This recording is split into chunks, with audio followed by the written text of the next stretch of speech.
Good morning friends.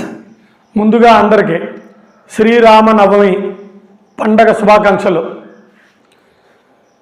మనకి రాజమండ్రి మాజీ MP గారు ఉండవల్లి అరుణ్ కుమార్ గారు చాలామందికి తెలుసు. అతను అద్భుతమైన రాజకీయ విశ్లేషకులు. రాజకీయాన్ని తనదైన స్థాయిలో తనదైన మాట చాతుర్యంతో అద్భుతంగా వర్ణించగలడు, అద్భుతంగా వల్లివేయగలడు. అతను నిన్న ఒక ఇంటర్వ్యూకి ఎక్కడో ఇంటర్వ్యూ ఇస్తూ ఒక టీవీకి ఇంటర్వ్యూ ఇస్తూ అతను ప్రస్తుతానికి ఉన్న ఒక రాజకీయాన్ని అద్భుతంగా విశ్లేషించారు. అంతేకాదు రాబోయే 2029 ఎలక్షన్లో కానీ జమిలీ ఎలక్షన్లో కానీ ఎవరు అధికారంలో ఉంటారు అనే విషయాన్ని కూడా చాలా ఆయనకున్న పరిజ్ఞానంతో విశ్లేషించారు. అయితే కొంతమంది ఒప్పుకోవచ్చు, ఒప్పుకోకపోవచ్చు. ఇందుకేంటది ఆయన ఏం చెప్పారు, ఎవరు అధికారంలోకి వస్తారని అతను ఎనాలిసిస్ చేశారు. అవన్నీ తెలుసుకునే ముందు నాది ఒక చిన్న రిక్వెస్ట్.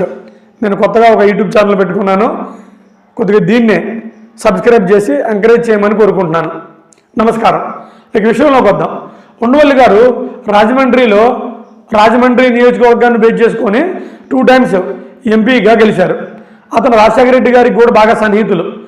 అయితే అతనుగా రాజశేఖర రెడ్డి గారు కాలం చేసిన తర్వాత అతను ఏ పార్టీకి అనుకూలంగా లేరు, ఏ పార్టీకి వ్యతిరేకంగా లేరు. అప్పుడప్పుడు ఇలా ఇంటర్వ్యూలు ఇస్తూ సంచలనమైన విషయాన్ని క్రియేట్ చేస్తూ ఉంటారు. మ్యాటర్లోకి వద్దాం. ఉండవల్లి ఆ ఇంటర్వ్యూలో అడిగిన ప్రశ్నకి సమాధానం చెబుతూ ఇలా చెప్పారు. రాబోయే 2029లో ఎట్టి పరిస్థితుల్లో సరే జగన్మోహన్ రెడ్డి గారు సీఎం కావడానికి ఛాన్స్ లేదు అని చెప్పారు. 2029లో మళ్ళీ చంద్రబాబు నాయుడు గారు బీజేపీ పవన్ కళ్యాణ్ గారు కలిసి ఉంటారు కాబట్టి వాళ్ళే 99% సీఎం అవడానికి ఛాన్స్ ఉందని తనదైన శైలిలో విశ్లేషించారు. ఇంకా అతను ఇలా అన్నారు. ఎందుకు ఏంటి కూడా చెప్పారు. ఎందుకు ఏంటి అని చెప్పారంటే చంద్రబాబు నాయుడు గారు తను ఇచ్చిన సూపర్ 6 హామీల్ని ఎలక్షన్కి ముందు 2029 ఎలక్షన్కి ముందు ఎట్టి పరిస్థితుల్లో అమలు చేస్తారు. అవి కానీ అమలు చేశారంటే ప్రజలు జగన్ గురించి ఆలోచించడం మానేస్తారు. ఎందుకంటే సూపర్ 6 అనే పథకాలు అద్భుతమైన పథకాలు. వాటిని మించి మళ్ళీ జగన్ గారు ఏదన్నా హామీ ఇవ్వాలి.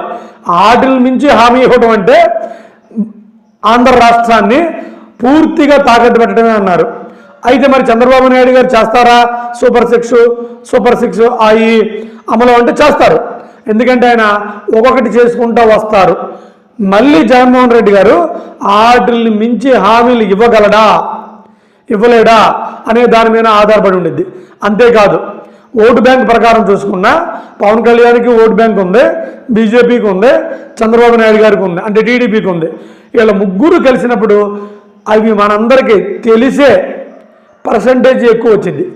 ఇక కాదుకూడదు జగన్నే జనం గెలిపించుకుంటాము అంటే అది ఒక దేవుడి మిరాకిల్ తప్ప జగన్ గెలవడానికి ఎలాంటి పరిస్థితుల్లో ఛాన్స్ లేదు అని తనదైన శైలిలో తను వివరణ ఇచ్చారు.